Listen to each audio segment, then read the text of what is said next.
For today's cup of coffee, I'm going to do a gardening update.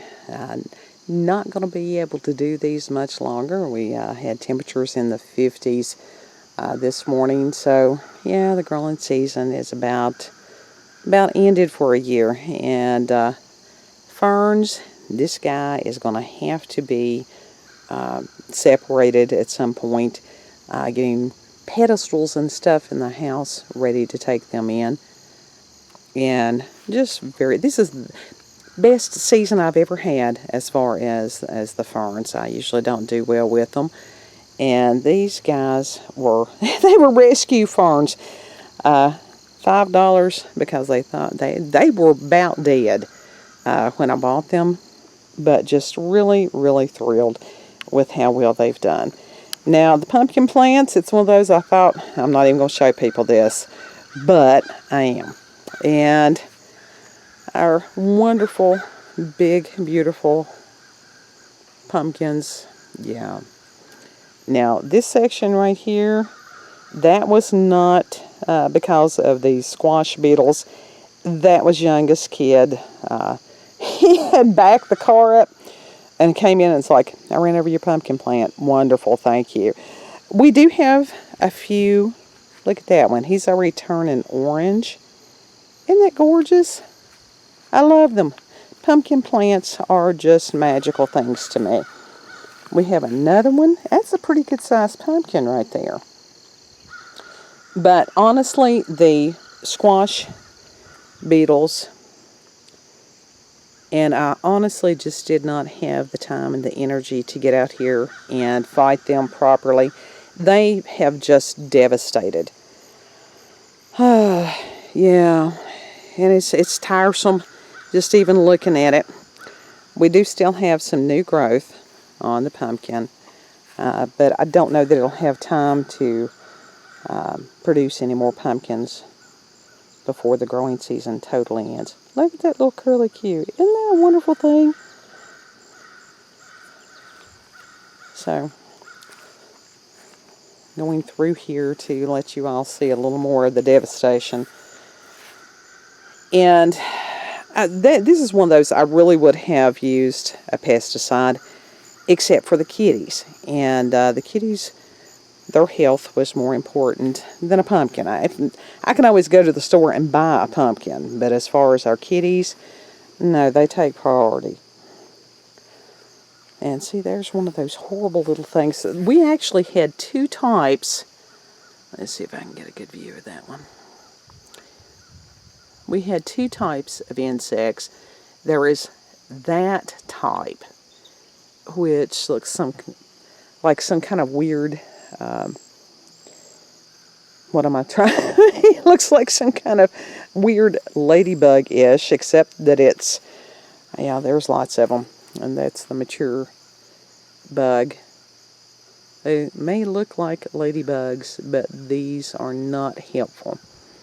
And then there's another kind that sort of looks like a little shield. And I thought those were, people kept saying, oh, those are stink bugs. No, they're not stink bugs. And see, we've had, you can still see the larva. And I'm not even going to fight it. You sort of pick your battles. And that's not one. But look at this guy. Oh, that's gorgeous. Now that is jack-o'-lantern size for sure. And then we have one more down here. Oh, and they're beautiful. And it's like, how many do I really need? So, yeah, I guess that's why there are so many blossoms, because not all of them finally get to maturity. And I'll take you around front and let you see the seasonal tomatoes, or at this point in the season, the tomatoes. Okay, around front, and this little guy, this was the first time that I had grown this variety, and they've just recently, in the past couple of weeks, started to fruit. And these are weird. Look at them. You talk about a grape tomato. Now that really is. and they are just tiny. There's a couple of ripe ones in there, so we've still got some time on that.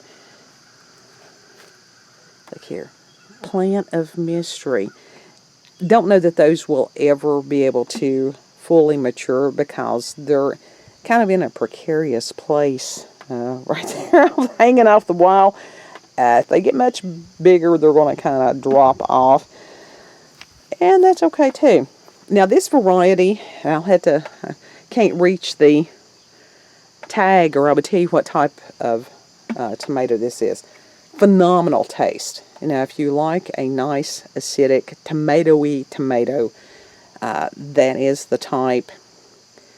And the little grape tomato, I don't know, all this stuff just got mishmashed together. That's in there.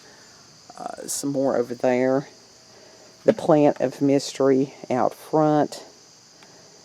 I guess that the squash beetles were more attracted to the larger pumpkins, so they're sort of leaving this one alone at the point.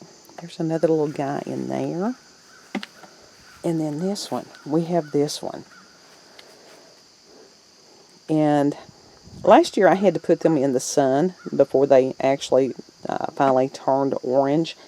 And some of them, it was weird, they almost, I don't want to say mildewed, but molded or something like that, which, if you like creepy pumpkins, that was fine, but it was just interesting that they did that. And this other tomato, and it was really good. Now, we've had a problem with end blossom rot, and from what I had researched last year, that is because of calcium deficiency in the soil.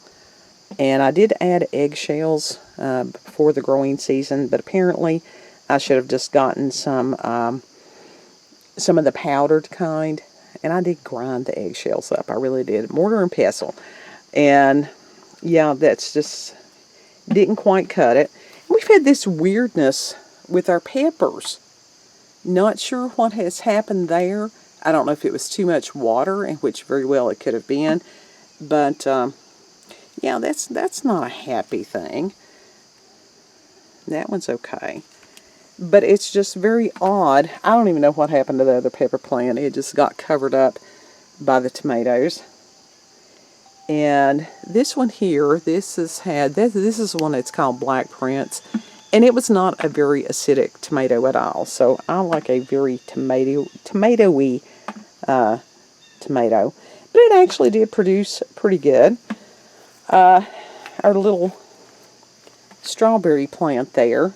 And we actually had like 3 strawberries that were getting ready to ripen, and the raccoons ate them. So there's a gentleman who does catch and release with the raccoons, and he's caught 2 of them so far, and about 4 or 5 more to go. And this is our little patio tomato, and yeah, that one's about done for. Still has quite a few tomatoes on it. Not sure that those will ever be able to reach maturity. We've got cat. But we've had a problem lately with that they will drop off before they can ripen. There's one little guy in there. I see that it could probably be harvested. But this was, I can't complain about the patio tomato because it really did, it did well. And probably try to get some of those next year, Lord willing. Mums, half mums. And so those are, we got those at Lowe's on sale. They had them $1 a piece. And if I can keep the cats out of them, I can pot those in something else and have a little bit of autumn color. And we're still in the process of remodeling, so we've got everything on the front porch again. Paint, more cats, or things to be painted, I should say. So yeah, and it's all good. You all have a beautiful, blessed day.